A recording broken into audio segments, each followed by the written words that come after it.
छूकर मेरे मन के आने वाले एपिसोड काफ़ी ट्विस्ट और धमाकेदार होने वाले हैं। लावण्या यहाँ पर रोने लगती है और कहती है कि मुझे अभी के अभी मेरी बहू और पोती को घर लाना है। यहाँ पर उसके पति उससे कहता है कि अभी रात हो चुकी है, हम कल सुबह जाएंगे और बहू को घर पर लेकर आएंगे, बड़ी बहू को। लावण्या कहती है कि मेरा मन ऐसा अंदर से ही अंदर टूट रहा है। मुझे अभी के अभी दीपा से बात करनी होगी और अब ये सब कुछ मुझे अब शांत करवाना होगा, क्योंकि कितने साल हो गए मेरी बहू इस घर में नहीं है। अब तो मेरी पोती भी उसके साथ है। आपने देखा ना कि आज रूपा हमारे घर आई थी तो सूरज कितना खुश था उसे देखकर। ये बात जो होती है उर्मी सुनती है और सोचती है कि नहीं, मैं उसे इस घर में कभी भी नहीं वापस आने दूंगी। इतनी मुश्किलों से तो मैंने उसे इस घर से निकाला है, अब वो जहाँ पर है वहीं पर ही रहेगी। मैं ऐसा अनर्थ नहीं होने दूंगी। वही दूसरी तरफ अब रूपा जो होती है, वो फाइल जो होती है डीएनए टेस्ट की, वो फाइल रूपा के बैग में आ जाती है। वही फाइल लेने के लिए यहाँ पर मिशिका जो होती है रूपा दीपा के घर आती है और वो फाइल इधर उधर ढूंढने लगती है। उसे वो फाइल नहीं मिलती तो वो सोचती है कि मैं एक काम करती हूँ, इस दीपा को ही रास्ते से हटा देती हूँ। वो अपने साथ एक इंजेक्शन लेकर आती है। वो कहती है कि ये इंजेक्शन अब दीपा को दूंगी तो दीपा का हमेशा हमेशा के लिए दीपा मेरे रास्ते से हट जाएगी और सूरज मेरा हो जाएगा। ना बजेगी बांसुरी, ना बजेगा बांस, ना बजेगी बांसुरी। यहाँ पर दीपा जो होती है रूपा के साथ दोनों माँ बेटियाँ आराम से सोई होती है। यहाँ पर मिशिका जो होती है इंजेक्शन निकालती है और दीपा को देने के लिए आगे बढ़ती है। तभी यहाँ पर दीपा के मिशिका से हाथ से कुछ धक्का लग जाता है तो चीज़ें गिर जाती है। इसी आवाज़ को सुनकर दीपा की आंखें खुलती है और वो देखती है कि कोई तो भागा है। यहाँ पर वो पकड़ने की कोशिश करती है पर तब तक मिशिका वहाँ से भाग जाती है। रूपा कहती है कि क्या हुआ माँ, आप इतनी डरी क्यों हो। यहाँ पर दीपा सोचती है कि कहीं मैं रूपा को बताऊँगी तो ये परेशान हो जाएगी। वो रूपा से कहती है कि कोई बात नहीं बेटा, मैंने डरावना सपना देखा था, इसी वजह से मैं जग गई, तुम सो जाओ। यहाँ पर मिशिका बाहर आती है और कहती है कि मतलब थोड़ी सी गलती की वजह से आज दीपा बच गई, पर इसके बाद मैं उसे कभी बचने नहीं दूंगी। अगले दिन सुबह ही यहाँ पर रूपा जो होती है सूरज जो मिशिका की जो फाइल होती है डीएनए टेस्ट की, जहाँ पर सूरज और सोना का डीएनए टेस्ट का जो रिपोर्ट होता है इसी फाइल में होता है, वो सूरज के पास देती है। कहती है कि डॉक्टर साहब, ये जो आपकी फाइल थी ना, मेरे साथ आ गई थी, कल मैं आपके घर आई थी पूजा में, तो आप ये फाइल अच्छे से रखना अब। तभी यहाँ पर सूरज कहता है कि हाँ मेरी माँ, मैं अच्छे से रखूँगा और तुम्हें अब स्कूल जाना है ना तो तुम जाओ, तुम्हें टाइम हो रहा है, तुम स्कूल जाओ और अच्छे से पढ़ाई करो, आज तुम्हारा पहला दिन है ना। तभी यहाँ पर उर्मी आती है अस्पताल में और सूरज से कहती है कि भैया आपसे मुझे कुछ बात करनी है, बहुत ज़रूरी बात है। तभी यहाँ पर जो दूसरी तरफ यहाँ पर लावण्या और उसका पति जो होता है दीपा से मिलने आते हैं उसे घर वापस ले जाने के लिए। लावण्या कहती है कि मैं आज मेरी बहू को घर वापस ले जाकर ही रहूँगी। तभी यहाँ पर दीपा उन दोनों को देखती है और खुश हो जाती है। कहती है कि माँ माँ बाबा आप यहाँ पर बैठो ना। मैं यहाँ पर लावण्या कहती है कि पहले तुम अपना काम निपटा लो, फिर हम बाद में आराम से बात करेंगे। यहाँ पर दीपा जो होती है, जो गिराक होते हैं उन्हें भेज देती है। वही दूसरी तरफ यहाँ पर उर्मी कहती है कि भैया आपको पता है माँ और बाबा ये दोनों भी दीदी को लेने गए हैं और ऐसा अनर्थ होने से पहले आपको उन्हें रोकना होगा, क्योंकि जब सोना को ये सच्चाई पता चलेगी कि आपकी पत्नी भी है तो वो पूरी तरह से टूट जाएगी। यहाँ पर सूरज जो होता है वो काफ़ी परेशान हो जाता है और कहता है कि नहीं, मैं ऐसा अनर्थ नहीं होने दूंगा, मैं अभी के अभी जाता हूँ और माँ और बाबा को रोकता हूँ। तभी यहाँ पर जो मिशिका होती है वो सूरज से पूछती है कि सूरज वो फाइल कहाँ पर है। सूरज ने वो फाइल ड्राफ्ट में रखी होती है और लॉक कर दिया होता है। तभी यहाँ पर जो लावण्या होती है वो दीपा से कहती है कि दीपा अब तुम्हें हमारे साथ हमारे घर चलना होगा, अब बस बहुत हो चुका है। यहाँ पर दीपा कहती है कि नहीं माँ, ऐसा अभी कभी नहीं होगा, क्योंकि अब मैं अलग हो चुकी हूँ सूरज जी से और सूरज जी को मुझ पे विश्वास नहीं है। हमारे रिश्ते में अब बहुत बड़ी दरार आ चुकी है, अब ये दरार कभी भी भर नहीं सकती। लावण्या कहती है कि देख बेटा, एक मौका देख कर देख, तू अपने वो समझ जाएगा, वो तुम्हें कुछ नहीं कहेगा। तभी यहाँ पर दीपा कहती है कि नहीं माँ, वो खांसने लगती है। तभी यहाँ पर उससे पानी पी लावण्या कहती है कि पानी लाओ जरा, दीपा को खांसी आ रही है। इसकी तबीयत दिन पर दिन बिगड़ती जा रही है और ये अपनी मतलब ख्याल नहीं रखती। तभी यहाँ पर उर्मी जो होती है सूरज को लेकर आती है और सूरज से कहती है कि देखो इसी रास्ते पर दीपा का घर है, आप जाओ। सूरज यहाँ पर दीपा के घर के लिए निकलता है और कहता है कि मैं ऐसा अनर्थ होने नहीं दूंगा, कभी भी वो लड़की मेरे घर वापस नहीं आ सकती। वहीं दूसरी तरफ दीपा हाथ जोड़कर माफ़ी मांगती है कि मैं उस घर से कितने साल पहले ही निकल चुकी थी और मैं आज वापस नहीं आऊँगी, क्योंकि सूरज जी को जो गलतफहमी हुई है, जब तक वो गलतफहमी दूर नहीं हो जाती कभी मैं उस घर में कदम नहीं रखूँगी। दीपा कहती है कि आखिर उस घर में आने से मेरा क्या मतलब, मैं क्यों आऊँ? सूरज जी को हम पे विश्वास ही नहीं है, भरोसा ही नहीं है।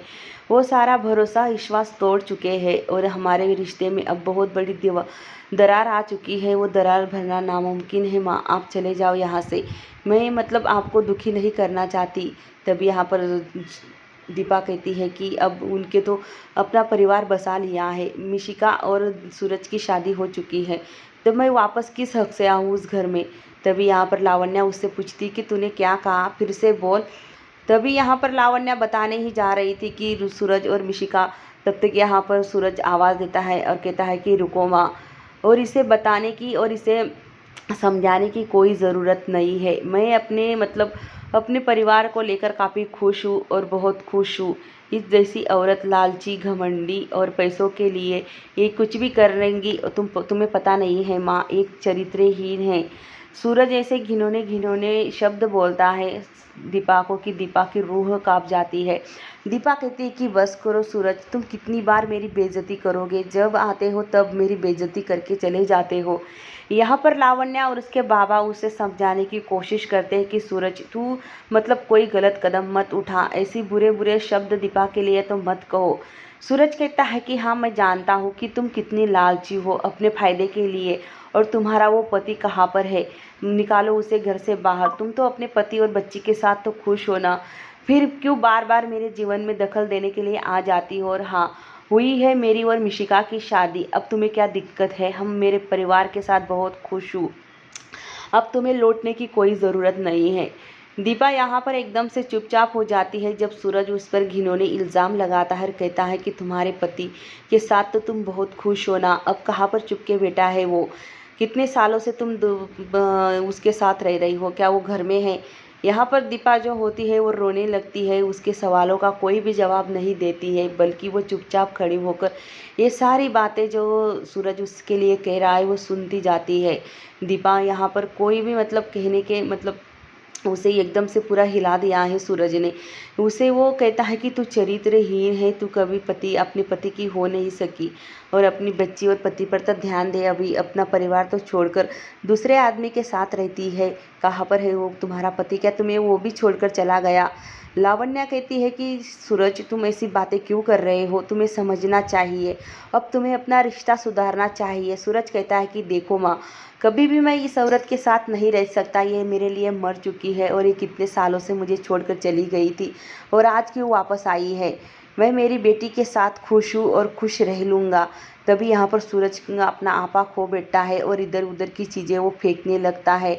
उसके पापा उसे रोकने की कोशिश करते हैं और कहते हैं कि चुप हो जा सूरज, तू ये बहुत गलत कर रहा है, मतलब तुझे यहाँ पर आना नहीं चाहिए था, तो क्यों आया हो यहाँ पर क्यों आए हो तुम? यहाँ पर सूरज कहता है कि नहीं माँ, आज फैसला होकर रहेगा। ये लड़की बार बार मुझे तकलीफ़ देने आती है, इसकी वजह से मैं पूरी तरह से बर्बाद हो चुका हूँ। ये मेरे जीवन में क्यों बार बार आ जाती है वापस, एक बार चली गई थी ना, तो वापस क्यों आई? मुझे इसकी शक्ल भी देखना पसंद नहीं है और ना ही ये पसंद है। सूरज जो होता है जहाँ पर फूल रखे होते हैं वो फूल फेंकने लगता है। यहाँ पर दीपा कहती है कि चुप हो जाओ सूरज जी, ऐसी बातें तो मत करो आप मेरे लिए। तभी यहाँ पर जो सूरज की जो बातें हैं वो यहाँ पर दीपा को खटकती है, वो अपने कान पे हाथ रख लेती है और कहती है कि बस सूरज जी, अब बहुत हो चुका है, अब चले जाओ यहाँ से। तभी यहाँ पर सूरज के पापा और सूरज की माँ उसे रोकती है और वहाँ से ले जाने की कोशिश करते हैं। मोहल्ले के कुछ लोग होते हैं वो ये हंगामा आवाज़ सुनकर वहाँ पर आ जाते हैं। तभी दीपा की भाभी और भैया भी वहाँ पर आ जाते हैं और दीपा से कहते हैं कि दीपा, तुम पहले रोना बंद करो, नहीं तो तुम्हारी तबीयत ज़्यादा ख़राब हो जाएगी। लो ये पानी पी लो। दीपा काफ़ी रोती है क्योंकि सूरज ने ऐसी बातें कही है दीपा से कि दीपा के मतलब पैरों तले ही ज़मीन खिसक गई है। दीपा कहती कि भाभी मैं आखिर क्या करूं, कहाँ पर जाऊं? मेरी बेटी को लेकर ये लोग मुझे जीने नहीं देंगे, क्योंकि जब भी मैं इनसे दूर जाती हूँ कोई ना कोई तकलीफ़ मुझे होती ही है।